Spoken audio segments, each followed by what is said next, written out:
माझं नाव वैभव. मी गुजरातमध्ये राहत होतो. माझ्या फॅमिलीमध्ये मी, आई आणि वडील असे आम्ही तिघेजण राहत होतो. आम्ही आता गुजरातवरून महाराष्ट्रात राहण्यासाठी आलो होतो. बारामतीच्या जवळच एक छोटं गाव आहे. तिथे आम्ही बरीच वर्ष राहत होतो. आमच्या बंगल्यासमोर आमचं अजून एक घर होतं. ते आम्ही बरीच वर्ष भाड्याने दिलं होतं. आमच्या भाडेकरूशी आमचे खूप चांगले संबंध होते. त्यांच्या मुलाचं मागच्या वर्षीच लग्न झालं होतं. त्यांच्या घरी सगळं काही सुरळीत चाललं होतं. पण काळाला काही वेगळंच मान्य होतं. त्यांच्या घरी एक दुर्दैवी घटना घडली. त्यांच्या नवीन लग्न झालेल्या मुलाचा ऍक्सिडेंट झाला आणि त्यातच त्याचा मृत्यू झाला. मग आता नवीन लग्न झालेल्या सुनेला त्यांनी त्यांच्याच घरी ठेवून घेतलं. त्यांनी तिच्या माहेरी सोडण्याचा निर्णय घेतला नाही, कारण ते तिला आता आपली मुलगी मानत होते. माझं त्यांच्या घरी सारखं येणं जाणं असायचं, कारण ते भाडेकरू आमचे लांबचे नातेवाईक होते. त्यामुळे माझ्यासारख्या येण्या जाण्यामुळे त्या विधवा बहिणीसोबत माझं बोलणं चालणं जास्त होत होतं. आम्ही दोघे एकमेकांच्या खूप जवळ आलो होतो.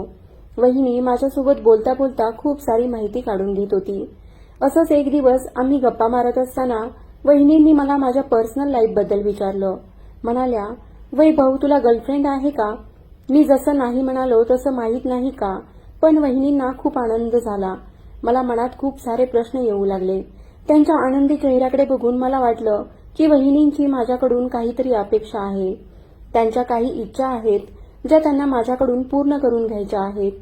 वहिनी दिसायला सौंदर्याची खाण होती, पण या सौंदर्यासाठी तिची तारीफ करायला आता तिला कोणीतरी हक्काचा हवा होता.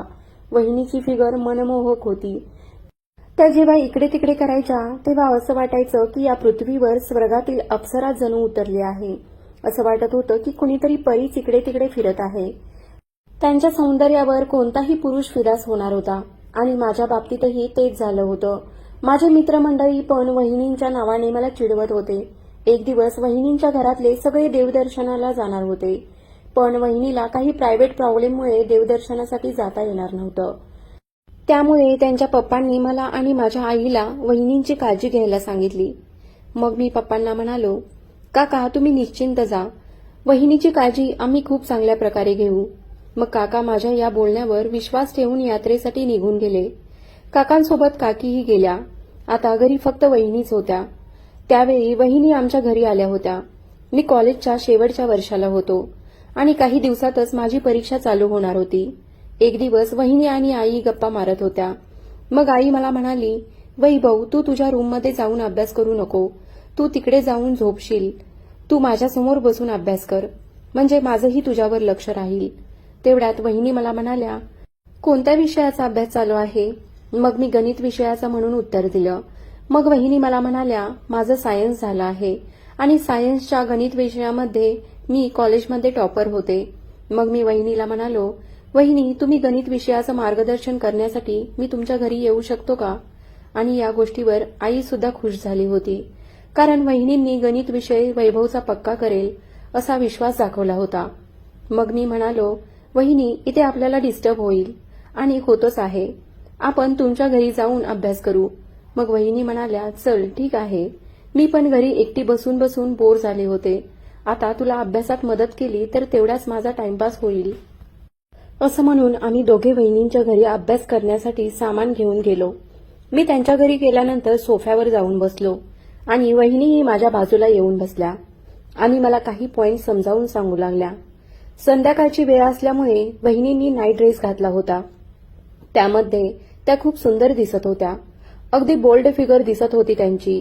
मग वहिनींनी मला काही पॉइंट समजावून सांगितले आणि मला एक प्रश्न सोडवण्यासाठी दिला. मला म्हणाल्या, मी आंघोळीला निघाले आहे. परत येईपर्यंत हा प्रश्न सोडव. मी हो म्हणून फक्त मान हलवली. मग वहिनी बाथरूममध्ये आंघोळसाठी निघून गेल्या आणि त्यांची आंघोळ झाल्यावर बाहेर आल्या तर मी त्यांच्याकडे बघतच राहिलो, कारण त्या फक्त टॉवेलवर होत्या. कदाचित त्या कपडे आंघोळीच्या अगोदर बाथरूममध्ये घेऊन जाण्यास विसरल्या होत्या. मग त्या तशाच त्यांच्या बेडरूममध्ये पळत गेल्या. मग काय, आता नको नको ते विचार माझ्या मनात येऊ लागले होते. पण मी माझ्या मनावर आवर घातला. पण मी असं बोलणं किंवा वहिनींबद्दल असा विचार करणं मला चुकीचं वाटू लागलं. म्हणून मी काहीही करून वहिनींना लग्नाची मागणी घालायचं ठरवलं. वहिनी कपडे घालून बाहेर आल्या तेव्हा मला खूप आश्चर्याचा मोठा धक्का बसला. कारण अशा कपड्यांवर वहिनींना मी पहिल्यांदाच पाहिलं होतं. त्यांनी जीन्स आणि टी शर्ट घातला होता. कारण सासू सासरे घरी नसल्यामुळे त्यांनी अशी कपडे घातली असावीत. पण त्या या कपड्यांमध्ये कॉलेज कुमारीण वाटत होत्या. आता आम्ही परत अभ्यासासाठी बसलो.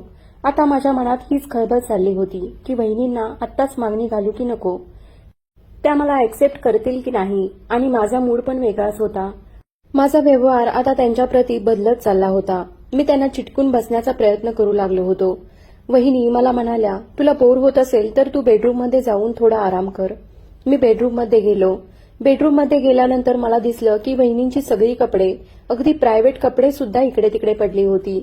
मी वहिनी येऊपर्यंत सगळी रूमची आवरावर केली. अगदी सगळ्या वस्तू, कपडे, जे काही सामान होतं ते मी अगदी जिथल्या तिथे ठेवलं आणि रूम स्वच्छ केली.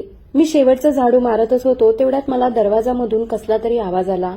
म्हणून मी दरवाजा जवळ जाणार तेवढ्यात वहिनी दरवाजा उघडून आतमध्ये आल्या. आतमध्ये येत त्या म्हणाल्या, वैभव काय करत होतास एवढा वेळ? मी दिलेलं उदाहरण सोडवून झालं की नाही? असं म्हणत त्यांना एका गोष्टीचं खूप आश्चर्य वाटलं. कारण त्यांची साफ रूम मी करून ठेवली होती. त्याचं त्यांना खूप नवल वाटलं होतं. मग वहिनी मला म्हणाल्या, वैभव मी किती वेळ झालं दरवाजा वाजवत होते, पण तू दरवाजा उघडत का नव्हता याचं कारण मला आत्ता समजलं. आणि तू माझ्या मागे काय लपवत आहेस? मी माझ्या मागे झाडू लपवला होता. त्यांनी माझ्या हातातून झाडू घेतला आणि मला म्हणाल्या, झाडू घेऊन काय करत होतास? माझी रूम साफ करण्याची काही गरज नव्हती. ती मी केली असती ना. आता मला खूप लाज वाटत आहे. कारण खूप पसारा झाला होता रूममध्ये. हे माझ्या लक्षातच नव्हतं. तुला रूममध्ये पाठवायच्या अगोदर रूम आवरून घ्यायला हवी होती. सॉरी. त्या फक्त बडबडत चालल्या होत्या. मी अचानक त्यांच्या जवळ गेलो आणि त्यांच्या तोंडावर हात ठेवला. तसं त्या माझ्या डोळ्यात डोळे घालून बघू लागल्या आणि मीही. दोघेही 2 मिनिटं अगदी शांत होतो.